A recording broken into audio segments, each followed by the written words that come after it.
Dahulu kala di tanah Pasudan, berdiri sebuah kerajaan yang dipimpin oleh seorang raja yang dikenal sebagai Prabu Tapa Agung. Prabu Tapa Agung dikenal sebagai raja yang bijaksana, sehingga semua orang menghormatinya. Namun, kini usia sang Prabu sudah semakin tua. Sudah waktunya ia turun dari tahtanya dan mewariskannya kepada putrinya. Sang Prabu memiliki dua orang putri yang bernama Purbararang dan Purbasari. Mereka berdua adalah putri kesayangan Sang Prabu.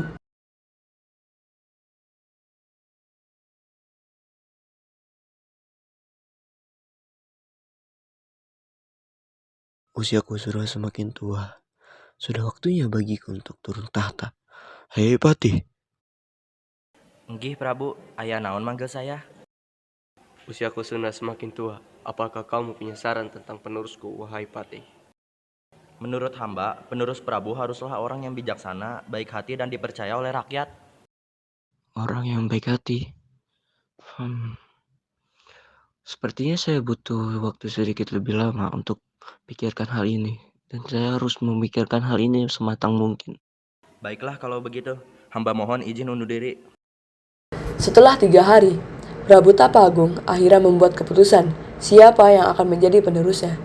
Kabar tentang penerus Prabu Tapa Agung sudah meluas ke masyarakat kerajaan Pasir Batang.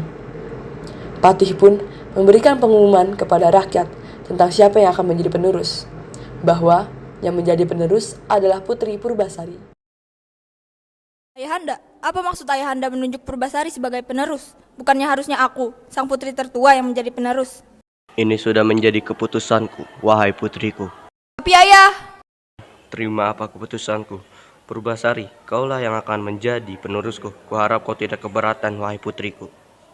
Tentu saja tidak, Ayahanda. Ayahanda sudah mempercayakan kerajaan ini pada saya. Saya akan berusaha sebaik mungkin. Keputusan mutlak telah dibuat oleh sang Prabu. Tak ada yang bisa mengganggu-gugat keputusannya.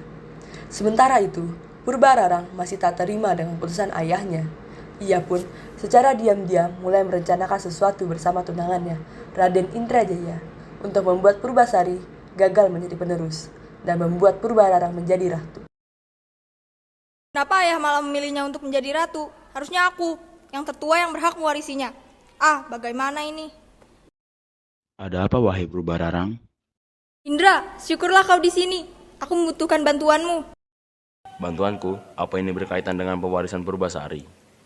Benar, kau harus membantuku agar Purbasari tidak menjadi ratu. Kau tahu kan, kalau aku adalah pewarisah. Kau tahu itu hal gila kan? Tidak mungkin kita bisa menurunkan Purbasari dari status penerus.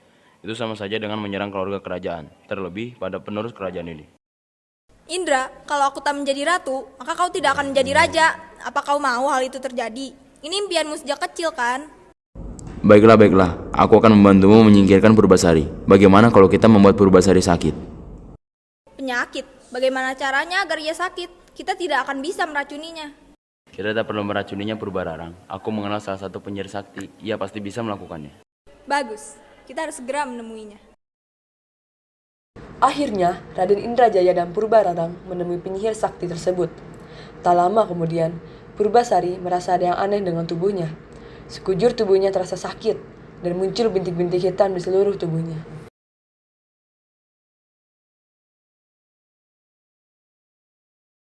Tubuhku, kenapa bisa jadi begini? Teriakan Purbasari terdengar sampai ke telinga Prabu Tapa Agung. Prabu Tapa Agung pun mendatangi Purbasari. Ya Tuhan, apa yang terjadi padamu Purbasari? Aku juga tidak tahu, Ayahanda. Badanku terasa sakit dan tiba-tiba muncul bintik-bintik hitam ini. Patih! Nggih Prabu, ada yang bisa saya lakukan?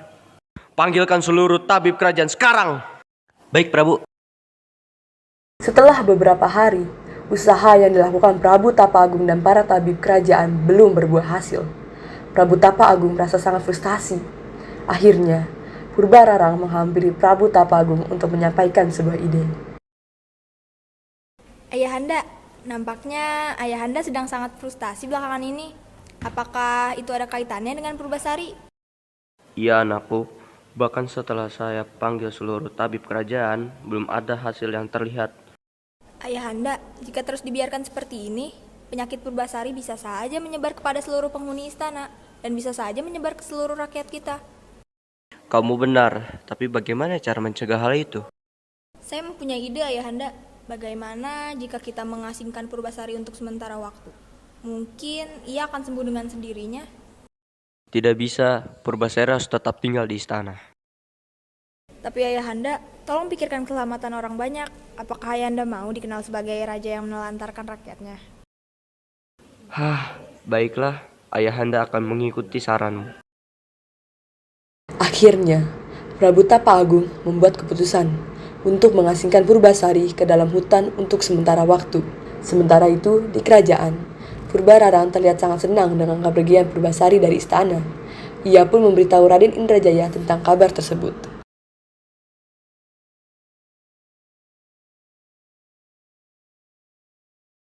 Indra, Purbasari sudah diasingkan dari istana. Akhirnya, kita bisa menguasai seluruh kerajaan di tanah Pasundan.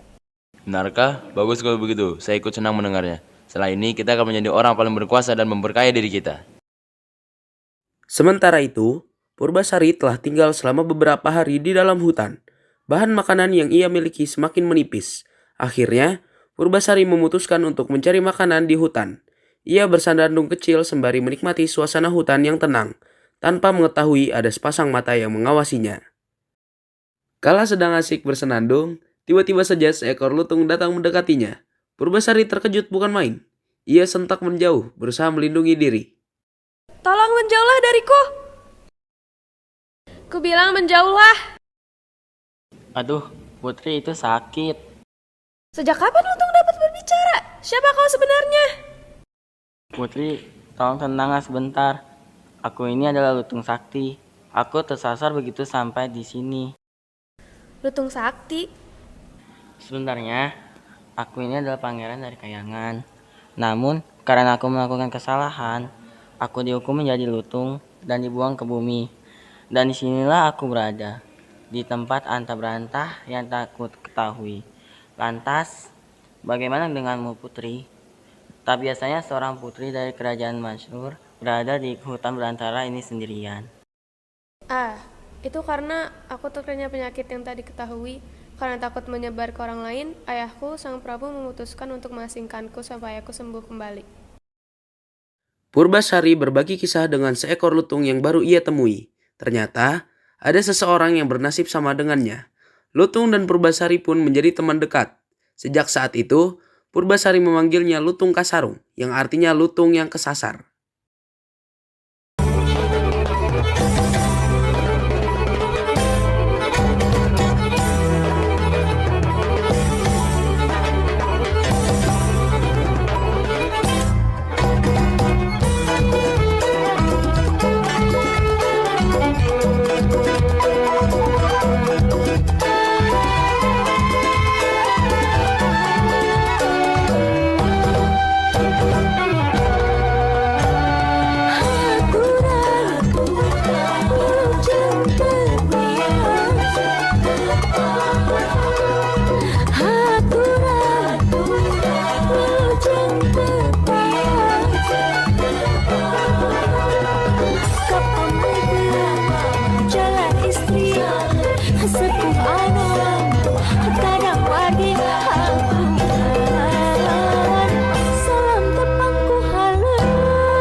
Purbasari sangat bersyukur dapat bertemu dengan Lutung Kasarung. Kini, ia memiliki teman yang dapat ia ajak bicara.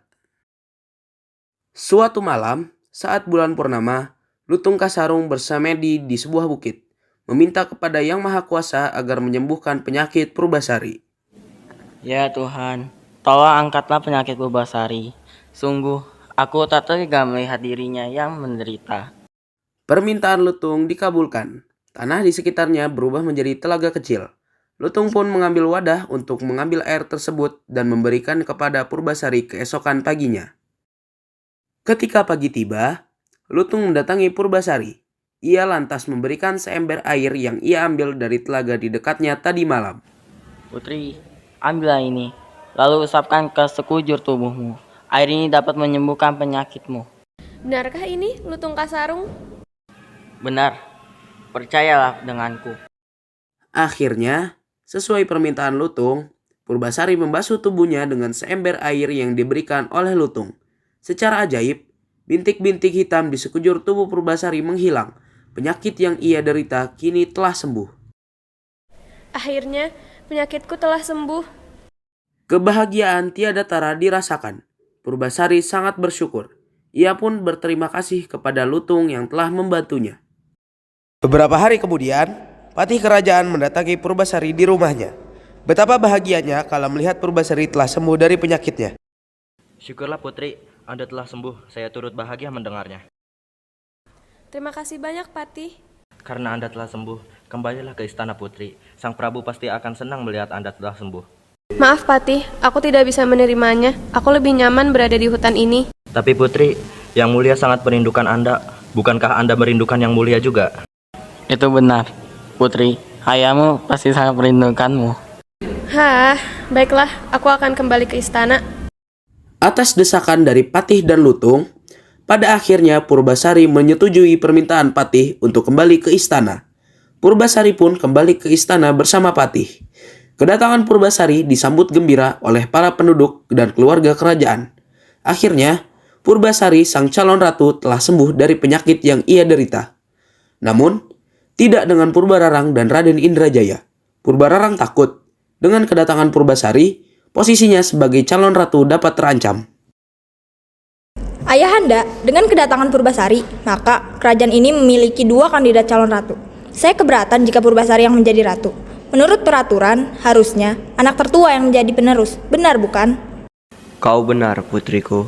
Menobatkan Purbasari sebagai ratu akan menjadi tidak adil. Lantas, apa yang akan kau lakukan, Purbararang? Bagaimana jika kita mengadakan sayembara? Pemenangnya berhak menerima tahta kerajaan. Dan yang kalah akan diusir. Idemu bagus juga. Baiklah, kita adakan sayembara untuk menentukan siapa yang berhak menjadi ratu bagi kerajaan ini. Dengan begitu, sayembara pun dimulai beberapa hari setelahnya. Penduduk pun mulai memadati halaman istana. Sayembara pertama dimulai. Kali ini adalah adu kemahiran dalam memainkan angklung. Baiklah, kita mulai sayembara kali ini.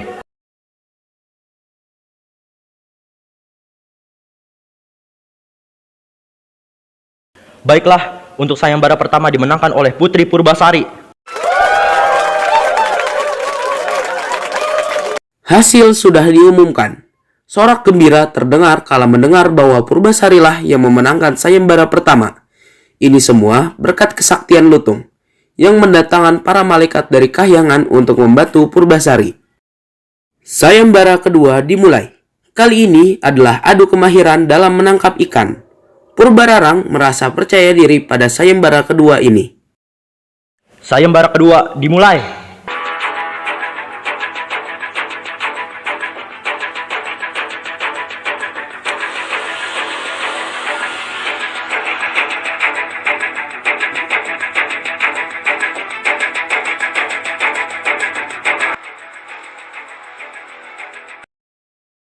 Hasilnya sudah terlihat jelas.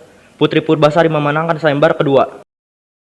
Sayang seribu sayang, kali ini pun sayembara dimenangkan oleh Purbasari. Sekali lagi, berkat bantuan Lutung, Purbasari dapat memenangkan sayembara kedua dengan hasil yang membanggakan. Sayembara ketiga pun diadakan. Kali ini merupakan adu ketampanan pasangan. Purbararang membawa Raden Indrajaya dengan bangga menunjukkannya kepada khalayak publik. Inilah pasanganku, Indrajaya. Di tanah Pasundan ini, ku yakin tak akan ada yang mampu menyaingi ketampanannya. Riuh para penduduk membuat Purbararang menjadi besar kepala. Sementara itu, Purbasari dengan percaya diri memperkenalkan Lutung sebagai pasangannya. Inilah pasanganku. Astaga Purbasari, apakah kau serius memperkenalkan Lutung itu sebagai pasanganmu? Atau jangan-jangan kau sudah gila? Itu benar Putri Purbasari. Apakah Anda terlalu lama di hutan sehingga Anda lebih memilih hewan daripada manusia?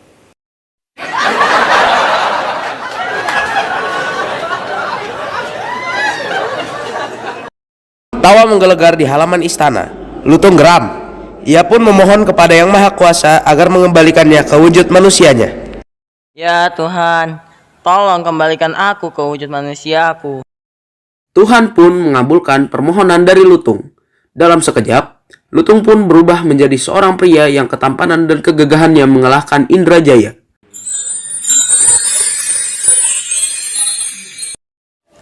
Akulah pasangan Putri Purbasari. Wahai Raden Indrajaya, namaku Sang Hyang Gurumida, pangeran dari Kahyangan.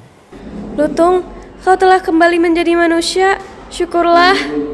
Dengan pernyataan dari Pangeran Sahyang Guruminda, sayembara dimenangkan oleh Purbasari, dan ia pun menjadi ratu kerajaan Pasir Tambang dengan Sahyang Guruminda sebagai raja. Pada akhirnya, Purbararang dan Raden Indrajaya diusir dari kerajaan karena telah kalah dalam sayembara yang ia ajukan sendiri.